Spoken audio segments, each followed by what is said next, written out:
Governor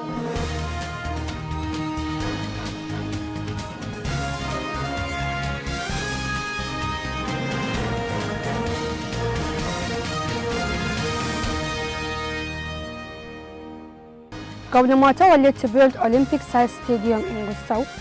CBN says banks are no longer allowed to sack more than 5 staff without approval. The chairman of INEC advises political parties not to allow courts to determine future elections outcome. On business, investment in Nigeria reduced by 204% in 2019. On sport, Hazard suffers another injury setback. And on the international scene, South Sudan rebel leader Machar appointed vice president.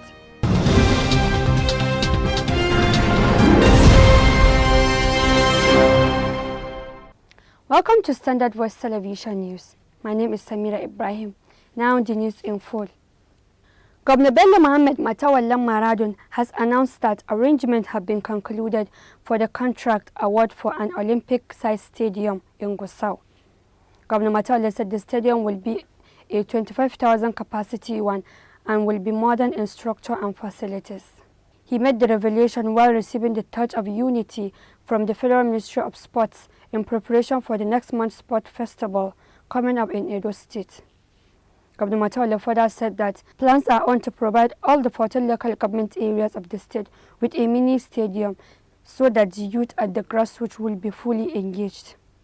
The governor noted that sport is not only a means of recreation but also an economic activity where we intend to engage the youth to imbibe, as the saying goes, an idle mind is a devil's workshop.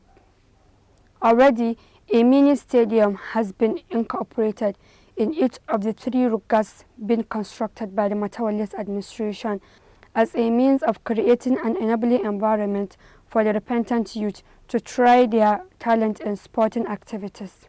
Governor Matawalle promised to support the execution of this year's sport festival and assured that either himself or his deputy will be present at the event to give moral support to the team of Zamfara State. The President, or the representative of the Honorable Minister of Sports, for delivering of this outrageous gift to the state and to the state governor for the unity and peace of the whole country, and to assure the Honorable Minister that my government is all out to support the activities of the sport. All arrangements have been made for construction of Olympic-sized stadium.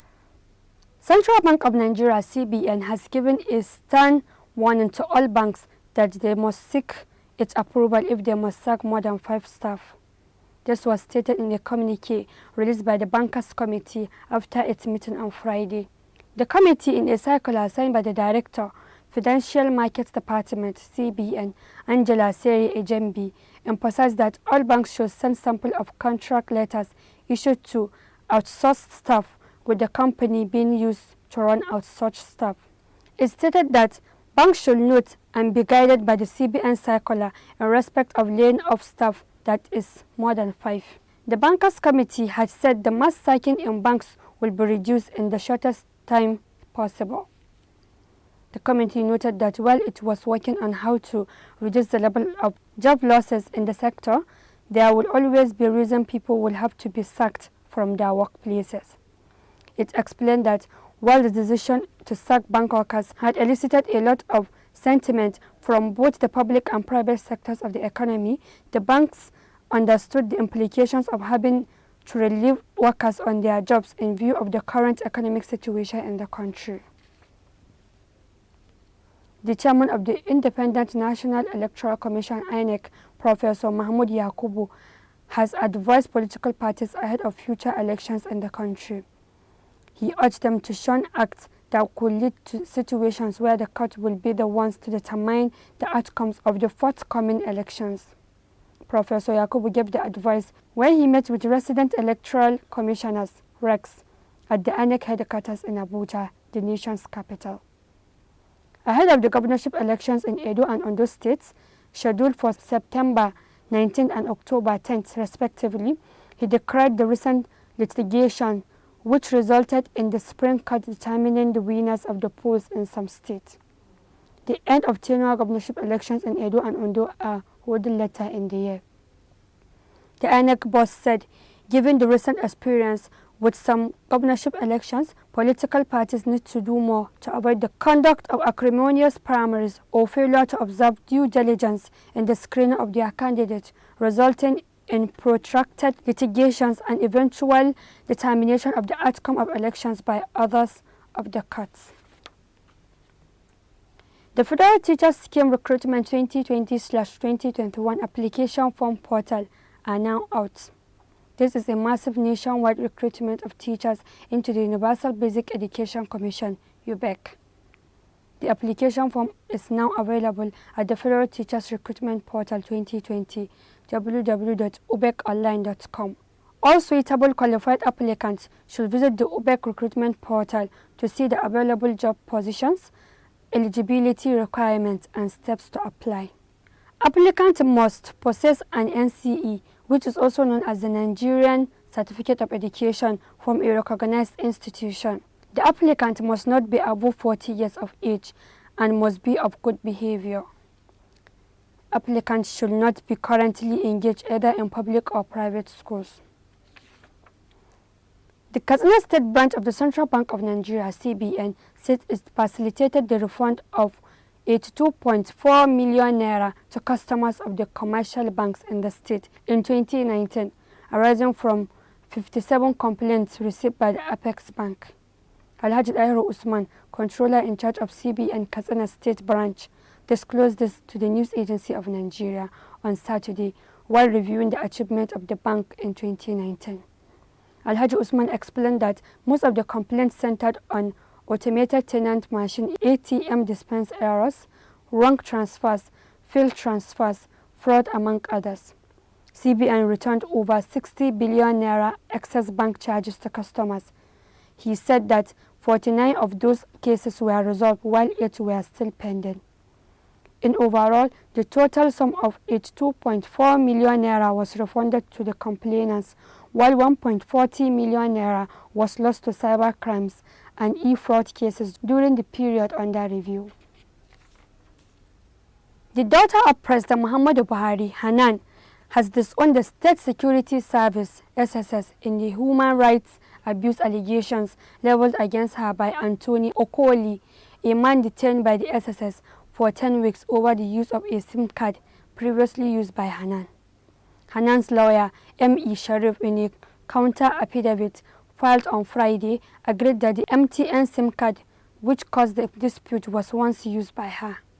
She, however, claimed not to be aware that any arrest was made by the SSS. Ms. Hanan, in the 20-paragraph affidavit obtained by Premium Times, said, although she was not happy with the complaints from the public that someone else was using her former SIM card, but she never complained to the State Security Service or any law enforcement agency in Nigeria or outside the country to make arrest of anyone. The president's daughter said she is being accused of an allegation she knows nothing about. Premium Times reported how Mr. Okoli was illegally arrested and detained by the SSS. He has dragged Hanan, MTN and the SSS before the Federal High Court in Asaba for the enforcement of his fundamental human rights. He is seeking an order to compel the respondents to jointly or separately to pay the applicants the sum of 500 million naira as general and aggravated damages for the gross and unlawful violation of the applicant's right to acquire movable properties, freedom of movement, and self-dignity. On February 12, when the matter was heard before Justice Nman Dimba, Hanan's lawyer said there was no need to make a reply to the allegations. The President of the Senate, Ahmad Lawal, has said that the leadership of the National Assembly will no longer tolerate the unnecessary killings of Nigerians. Presiding over Thursday's plenary at the Senate, Mr. Lawal declared that the security of the country was being threatened by the criminals. He therefore demanded a complete restructuring of the security architecture of the Nigerian police force, as well as equipping police training institutions and training of men and officers of the force. The Senate President stated this in his concluding remarks on the bill for an act to repeal the Police Act and enact the Nigerian Police Bill 2019 to provide a framework for the police service. He noted with concern that Nigerians are in a very unusual time, pointing out that when Nigeria was at war, there was a very rigorous recruitment of soldiers because the situation demanded that. He said the country is almost in a similar situation and it is only fair for the leaders of this country to take this challenge. He said it was only aimed at ensuring cooperation and partnership between the police and communities in order to maintain peace and combat crime and insecurity in the country. Discordant tones are growing in the People's Democratic Party (PDP) over the party's 2023 presidential ticket as prominent members intensify consultations on which part of the country deserves to fly the party's flag in the election. The ticket was zoned to the north in 2019 with Atiku Abubakar emerging as its candidate. The nation gathered that party leaders are coming under intense pressure from different parts of the country on the shape of the zoning formula for 2023. The agitation resolved around whether the presidential ticket will be zoned to a particular section of the country or will be thrown open to aspirants from any part of the country. More of the pressure is coming from party chieftains from the south. Reliable party sources said a decision to insist on the zoning of the PDP presidential ticket to the south has already been taken by a group of party stakeholders from the region at a meeting held recently in Abuja. According to sources, the meeting was called following concerns that the party's National Working Committee (NWC) under Prince Uche Secondus and the Board of Trustees, headed by Senator Walid Jibril, appear to be less committed to the zoning principle of the party and may jettison it for the 2023. In attendance at the meeting were former governors, ex-ministers, top party officials, including members of the NWC and BOT. The meeting, according to reliable sources, resolved to ensure that the opposition party presents a worthy candidate from the south in the 2023 elections to challenge the ruling All Progressives Congress (APC). But this position is in contrast to agitations and other quarters within the party that the PDP presidential ticket be given to a candidate from the north or thrown open for all aspirants to contest. The nation gathered that most PDP governors from the south are in favor of the group's moves and are supporting its activities. The Islamic movement in Nigeria has again secured a favorable judgment in the case brought before the Kaduna State High Court against the last batch of its members detained since December 2015 following the heinous attacks by the Nigerian army in Zaria.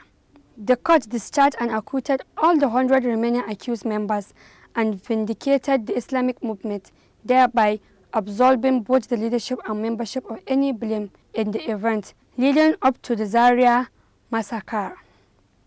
This concludes the 4-year legal battle in which the Kaduna State government sued almost close to 200 members of the Islamic movement after an attack on the movement by the Nigerian army in December 2015 that led to the killing of over 1,000 innocent souls and a secret mass grave burial.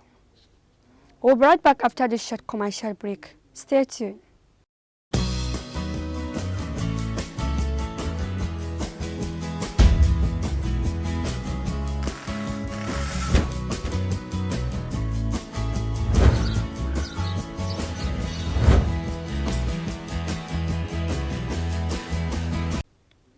Welcome back on Business. Over to Aguirita. Audio Jungle.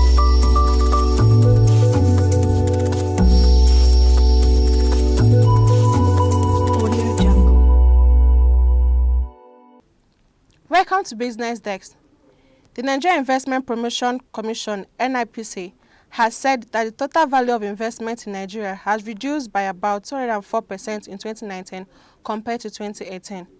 The Commission said the total value of the investment in 2019 is $29.91 billion compared to $90.89 billion in 2018. It said It tracked no fewer than 76 new projects coming to Nigeria as investment announcement for 2019. The new projects, valued at about $29.91 billion, were contained in NIPC's intelligence publication. The 76 projects were announced across 17 states of the Federation, the Federal Capital Territory, and offshore Nigeria. The significant difference with the previous evaluation, the NIPC said, was attributed to the uncertainty in the economy in 2019, particularly as it was an election year. The Commission said the uncertainty may have contributed to the perception of the economy by investors, which ultimately affected their sentiments about the country's business environment. Details of the report show that Lagos State recorded the largest number of projects, 33, followed from a distance by Ogun State 5 and Kaduna 3. And that is all on Business Desk. I'm Agua Rita. On spot, over to Sufyan.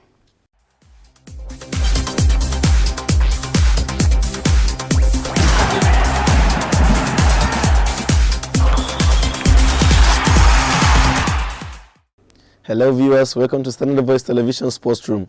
My name is Svtv, and as usual I bring the sports updates. Real Madrid winger Eden Hazard has suffered another injury setback in Real Madrid's 1-0 away defeat to Levante in the Spanish La Liga. Eden Hazard is expected to miss 2 crucial months for Madrid. Most notably is the UEFA Champions League clash with Manchester City on Wednesday night and the El Gran Clásico with Barcelona on Sunday night at Santiago Bernabéu. Real Madrid currently sits 2 points behind league leaders Barcelona, who happened to defeat Eibar 5-0 in their La Liga encounter on Saturday. Lionel Messi scored 4 of the goals scored in the game, while Arta scored the remaining 1 goal. This is the first time Lionel Messi is scoring 4 goals in a single game in 30 years. And in the English Premier League, Chelsea defeated Spurs with 2-1, while Manchester City left it late to defeat Leicester City 1-0. The lone goal was scored by Brazilian forward Gabriel Jesus. And in another PPL game played on Sunday, Manchester United defeated Watford 3-0. New boy Bruno Fernandes scored a penalty and assisted a goal in the game, while also Arsenal defeated Everton with 3-2. In the other game played on Sunday, Wolverhampton Wanderers defeated Norwich City 3-0 at the Molineux Stadium. Informed Portuguese midfielder Diego Jota scored 2 goals in the game also. And that's all we have on sports today. Back to the newsroom. And on the international scene.